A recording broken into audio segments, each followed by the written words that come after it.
The number of times that ASUU has gone on strike since the Fourth Republic resumed is about 16. This being the 16th time, and there is quite a number of records. The longest of them was 2 years ago in 2020 when ASUU went on strike for 9 straight months. And that wasn't the longest in Nigeria's history. It was in the 80s or in the 90s. ASUU was on strike for 18 straight months.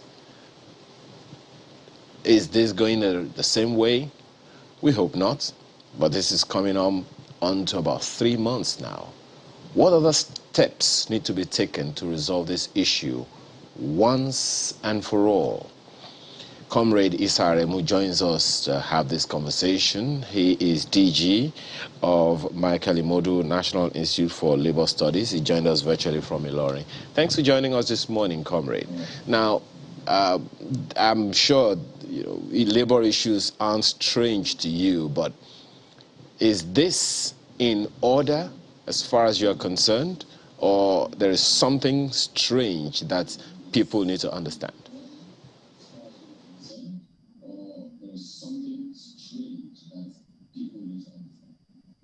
Can you hear me, comrade? Well, Ayo, let me convey my belated May Day greetings to you, as well as Moekwe in Abuja, and also the silent, and then the silent channel workers that have been working to make us to know what is going on at the national level. But as you said, Ayo, my sympathy goes to, solidarity goes to, I need to reduce the volume of this. Yes. Are you hearing me? Yes, we can hear you. Please go ahead, comrade. My sympathy goes to the students, and I want to express my solidarity with my comrade, junior brother, comrade Sunday Ashafo, because as they say, when the two elephants fight, it is the grass that seems to be under pressure. It is clear that when anytime the federal government as well as ASUU disagree, and we have this strikes, it is clear that students are the ones who are not in classes. They are the ones that we miss their normal academic calendar. Some signing for 3-4 years courses, they end up 8 years. And as Sunday said, it's mostly the children of the poor, because the rich often always migrate to private universities, not just in Nigeria, but even abroad. So I can really sympathize fully with the students. And of course, the one that captures the imagination now is the strike of ASUU. But there have been endemic problems in the universities, poor facilities, brain drain, the corruption within the system. There was a time there was a scandal about, sex for marks, in the university. So students have only been under stress. They are the one bearing the brunt of crisis in the universities. But Ayo, as you said, the problem is not insurmountable. What we have at hand is still industrial crisis, it's labor crisis. And if there's a will, there will be the way. Point blank, my suggestion is that the two parties should return back to dialogue. And in this case, we need social dialogue. I listened to Sunday very well. I think there's a way he put it. He said that this battle for supremacy, who's right, who's wrong, both within the federal and the ASUU, federal government ASUU, will not work. So what I think is important is that we should return back to social dialogue. And Nigeria has very vibrant institutions for resolving grievances at work. My background, I came from private sector, textile workers, possibly the textile industry, just like any private sector. chemical, petroleum sector, there are a lot of disputes at work, but we always resolve the issue through collective bargaining. What has worked in other sectors must work within the university system. So I would like to quickly suggest that the National Labour Advisory Council should quickly be convened to specifically address one item, which is the issue of the ASUU strike. What is the National Labour Advisory Council? It is the statutory body that has been established as far back as 1955. And I want to commend the current two ministers of labor, namely Minister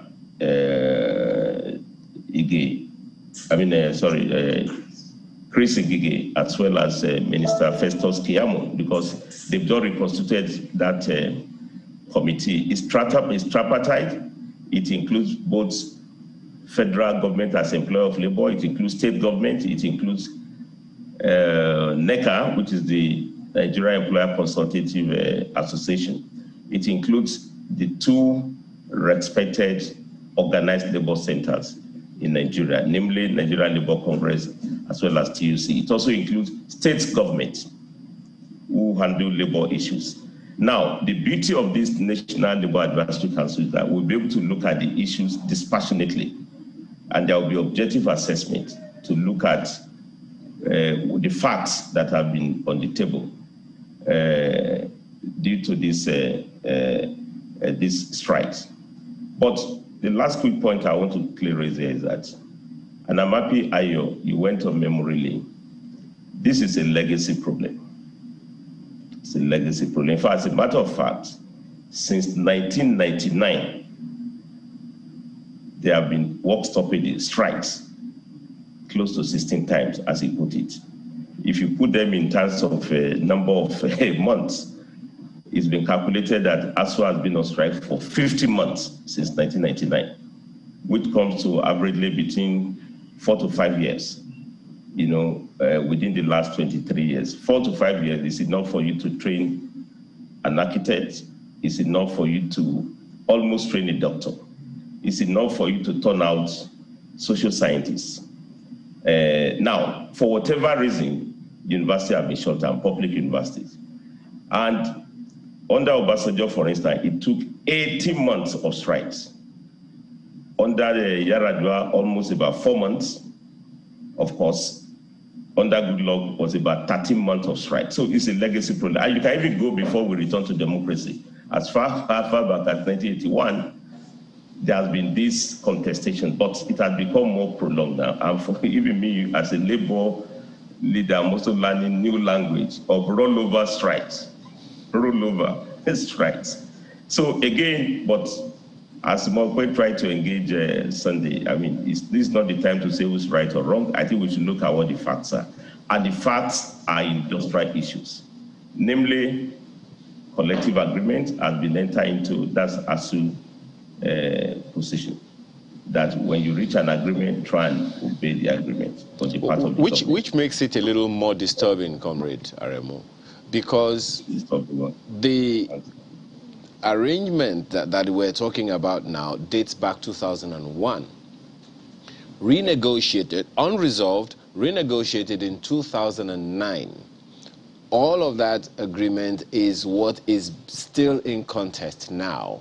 And the federal government just recently, after a number of, I think the warning strike, 1 month warning strike of ASUU, decided that there is a need to renegotiate the 2009 agreement, which the previous government had begun to implement. So what's the assurance we have that this Labour Advisory Council that you're talking about will come up with facts that are not already known, both to the federal government and to ASUU, who are the main contenders in this issue? Yes, what would be new about that is that we've been having dialogue. And dialogue means engagement between two parties. And when we also have dialogue as we are having it now within two parties that seems not just to disagree, but they seemingly seem to be disagreeable. And that's very, very worrisome in the world of collective bargaining. You can disagree, but don't be disagreeable. You know, at a point, government said they were waiting for ASUU. ASUU was not available. ASUU also accused government of not notifying them, have not called them for meeting. So you raise a point of not just disagreement, but at personal level, at institutional level, there seems to be lack of trust, deficits of trust, deficits of understanding. You can't get proper results within that context. Now, what makes NLAC very different, National Labour Advisory Council, is social. There are other parties that will be involved in this process. And let me put it this way. I was at the meeting in Abuja, that was on Sunday, and I deliberately listened to the speech of the Vice President, Professor Osibadi, who represented the President, and he made the point, which is very significant. He said, government is not unmindful of what the students are going through. It's not mindful of the demand of us. In fact, he went for that to call on the labor centers, namely the NLC, TUC, to also see how to mediate so that we can have proper discussion. Now, that gives a window for social engagement. What means social is that other parties will be there. You are going to have NECA, you are going to have key actors from respective Ministry of Labor, the Ministry of Education. Don't forget that this dispute is actually between the Ministry of Education and ASUU. And there are two ministers there that are involved. The role of Labor Minister, in this case, Minister Ngigi, is to actually mediate, to facilitate discussion. Of course, now the way we have put the issues is as if it's the Ministry of Labor versus as ASUU. But the beauty of that NLAC is that it will create a forum. And I could recollect the last meeting of NLAC that took place.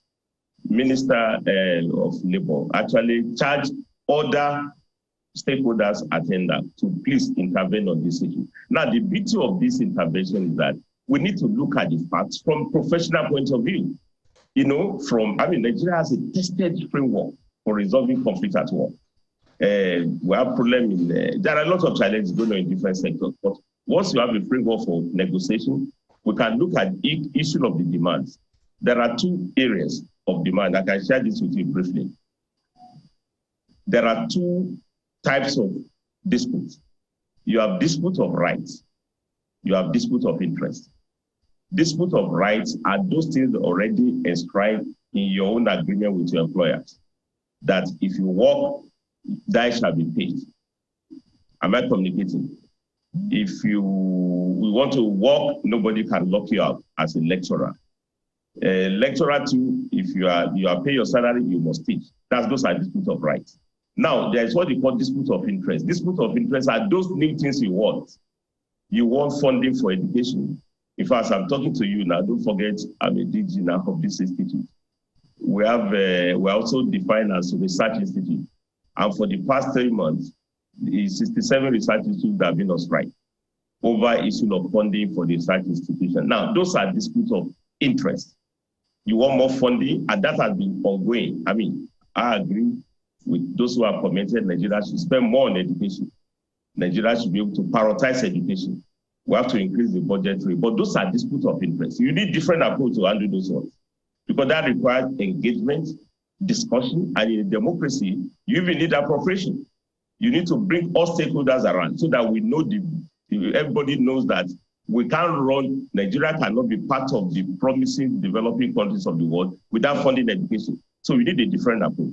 So again, those are the facts that will flow. Given what it is, sorry to interrupt you, comrade.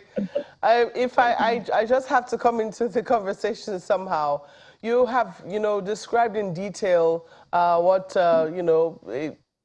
is something about interest and something about rights. I'm just wondering, I mean, because it looks like what ASUU is asking for right now is a mix of the two. One of them bordering on their salaries and the payment method. Government continues to insist on the use of IPIS, saying that there is nowhere in the world where employees dictate to employers how they should be paid. The university system that ASUU is saying, well, we have also developed something which we think is better because we have a peculiar situation within the universities. This is a fundamental problem because it borders on right, it will seem, from what you have enumerated already. How do you think this should, be sorted? Do you think that it should be going to the industrial courts so that at least every party can abide by what the court has said? In this instance, maybe the court will have a dispassionate view and be able to say, or be able to call a spade a spade. Yeah, well, I think even the court of public opinion, I think, Sunrise, you have provided a lot of platform for engagement between government and ASUU for a long time. So, I mean, you have industrial court, you also have court of public opinion. But any court you have, what you get in the court, in most cases, you get judgment. You can hardly get justice. I mean, in the court case, somebody will win, somebody will lose, which is fine. And that may not resolve the proof. So that's why I think it's important to promote more of social dialogue in which there will be win-win options. And that's what NLAC provided for all of us, in which we look at what the facts are. We indicate, as you pointed out, the issue of salaries. I mean, I also agree fully with ASUU that you can't drive serious educational service delivery with miserably paid lecturers. And the last time the salaries of lecturers were reviewed was 2009. I mean, it's unacceptable. There's need for us to revisit that. It's extremely important. Even if you have gotten an agreement by now, it's open to renewal. I mean, you know that even the issue of minimum wage, we have reviewed minimum wage almost about 3 times within the last 20 years. It has been open to review. I mean, there's one in 2010, 18,000, that will move to 30,000 in 2019. So it's dynamic. Now, I also agree, but there are issues that are of interest. That's the point I'm raising. When you are talking of IPPS, what do you call it? University Transparent Mission, UTAS. I mean, again, those are issues that is of interest. They are also managerial. You also have to listen to what government have said, that people employ you, this is the framework. But however, that framework is not perfect. I mean, so many public civil servants, they are on IPPS. They also have their frustration, and they have unions there. But they are perfecting through discussion to see how we can get it resolved. If everybody looks for its alternative platform, and you say until that platform is implemented, then there will be stagnation in running public service. I mean, just like the same way you have a pension scheme. But all what I'm saying here, and I think, Bokwe, you put it better, is not to take side with anyone. We have a framework that can discuss that, and that's National Advisory Council. And we should convey that immediately as a matter of urgency.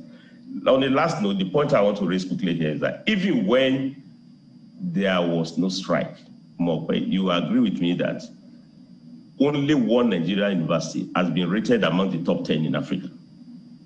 When there was no strike, the quality of education is going down. When there was no strike, we have brain drain. When they are on the part of the lecturers.